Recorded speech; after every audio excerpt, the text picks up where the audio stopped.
একটা সময় যাদের সাথে সারাক্ষণ একসাথে থাকতাম, আজকে তাদের বাসায় গেস্ট হিসাবে যেতে হলো। আর আমার কোলে রাখা সেই ছোট্ট আম্মাজানটা অনেক বড় হয়ে গেছে, ওকে দেখে তো আমার খুব ভালো লেগেছে। মানুষ হচ্ছে পাখির মতন, দেখতে দেখতে এক প্রান্ত থেকে আরেক প্রান্তে গিয়ে বাসা বাঁধছে। সো হ্যালো গাইজ, আসসালামু আলাইকুম। আখি bright new vlog is it. কেমন আছো সবাই? আই হোপ সবাই ভালো আছো। তোমাদের দোয়ায় আর আল্লাহর রহমতে আমি অনেক ভালো আছি। বাসায় থাকলে সবসময় তো আমার কিছু না কিছু মাখা খেতেই ইচ্ছা করে। আজকে তাই আমি পেয়ারাটা মাখা করছি কাসুন দিয়ে, অনেক মজা হয়েছে। পেয়ারা মাখাটা খাওয়া শেষ করেই আমি রান্না করতে চলে আসলাম। আর অনেক চিন্তায় ছিলাম যে আজকে কি রান্না করব, কারণ আমরা একটু বিকেলের দিকে বের হব। ওই যে বললাম না, আমি এক আত্মীয়র বাসায় যাব। আত্মীয় বলতে আমরা আগে যে বাসায় থাকতাম ওই বাসার পাশের এক আপুর বাসায় যাব। অনেকদিন ধরে আমাকে বলছে যেতে, আসলে যাওয়াই হয় না। আমিও তো ওই আপুকে কতবার করে বলি আসতে, সেও আসে না, আমারও যাওয়া হয় না। তাই ভাবলাম যে আজকে তো আর কোনো কাজ কাম নাই, তাছাড়া আমরা একটু ওইদিকে যাব। এই জন্য ভাবলাম যে সেই আপুর বাসায় থেকে একটু ঘুরে যাওয়ার আগে তো আমাদেরকে খাওয়া দাওয়া করে বের হতে হবে। এই জন্য কিন্তু আমি আজকে ডাল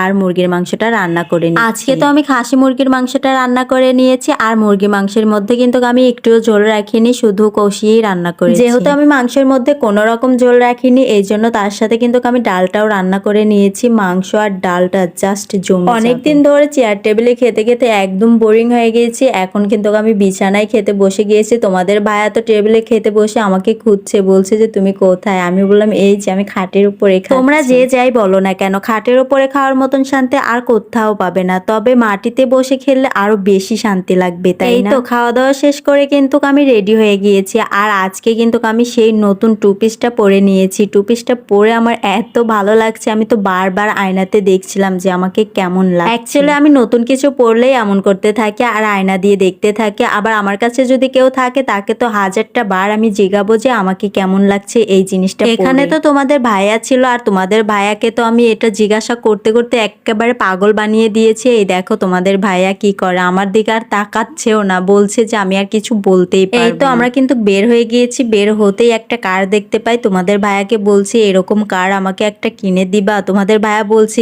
এ কি, এরকম স্বপ্ন কখনো দেখো না, এরকম স্বপ্ন দেখা নাকি আমাদের। এখন তোমরাই বলো, কোনো স্বপ্ন দেখাটা কি পাপ হয়ে যায়? কোনো স্বপ্নই পাপ হয় না, কারণ কার ভাগ্যের চাক্কাটা কখন ঘুরে যায় কেউ বলতে পারবে না। যদিও বিষয়টা আমাদেরকে নিয়ে বলছি না, আমাদের ভাগ্যটা এতটাও ভালো না। আমাদের ভাগ্যের মতন বোধহয় আর কারো এত খারাপ ভাগ্য নেই। আমি তো খুব এক্সাইটেড। আমরা যে এলাকায় থাকতাম সেই এলাকায় চলে এসেছি। এখন যেখানে থাকি আমার একদমই মন টিকে না ওইখানে থাকতে। মনে হয় এখানে যদি আবারও চলে আসতে পারতাম খুব ভালো লাগতো। এখন কি আর করার, কিছু তো করার নাই, ওইখানেই থাকতে হবে। ফাইনালি কিন্তু আমরা যে আপুর বাসায় আসার কথা সেই আপুর বাসায় চলে এসেছি। এই বাসায় এসে রুমে ঢুকতে না ঢুকতেই কিন্তু আমি সেই ছোট্ট আম্মাজানটির সাথে খেলাটা শুরু করে দিয়েছি। আর ওকে দেখে তো আমি পুরাই অবাক, কারণ ও এখন বড় হয়ে গেছে। আর আমি যখন রাখতাম তখন তো ও খুব ছোট ছিল, কোলে তুলে। এখন তো আমার আম্মাজানটা বসা শিখে গেছে, হাঁটা শিখে গেছে, কথা বলতে শিখে গেছে। কিন্তু দুঃখের বিষয় হচ্ছে আমাকে ভালোভাবে চিনবেই বা কিভাবে? বড় হওয়ার পরে তো আর আমাকে কখনো দেখে নাই। আর যাই হোক, এখন কিন্তু কাপু আমাদের নাস্তাটা দিয়ে দিয়েছে। এতবার করে নিষেধ করলাম যে কোনো কিছু করা লাগবে না, তারপরেও এই তো আমি তোমাদের ভাইয়াকে চাটা দিয়ে দিচ্ছি, কারণ তোমাদের ভাইয়া অনেক লজ্জা পায়। তারপরে আমিও চাটা নিয়ে নিচ্ছি। আর হ্যাঁ, ক্যামেরাম্যান কিন্তু আমি সেই আপুকেই বানিয়েছি। আর একটা কথা, আমরা যে এখানে আসবো এটা কিন্তু কাফু জানতো না, হুট করেই চলে এসেছি। আমাদেরকে দেখে তো পুরাই অবাক হয়ে গেছে আর বলছে যে তুই আসবে, আমাকে কেন জানালি না? আমি মনে করি না জানি হুট করে চলে আসার মজাটাই আলাদা। এই তো আমরা বাসায় যাব। বাসায় যাওয়ার আগে আমি আমার আম্মাজানটাকে আদর করে দিচ্ছিলাম। তো এখন আমি আমার আম্মাজানটাকে আদর করে বাসায় যেতে থাকি। তোমরা এরকম আরো নিউ ভিডিও পাওয়ার জন্য আমার চ্যানেলটিকে সাবস্ক্রাইব আর পেজটাকে ফলো করে রাখো। এই পর্যন্ত শেষ করছি। Thank you so much. ভালো থাকবা সবাই। আল্লাহ হাফেজ।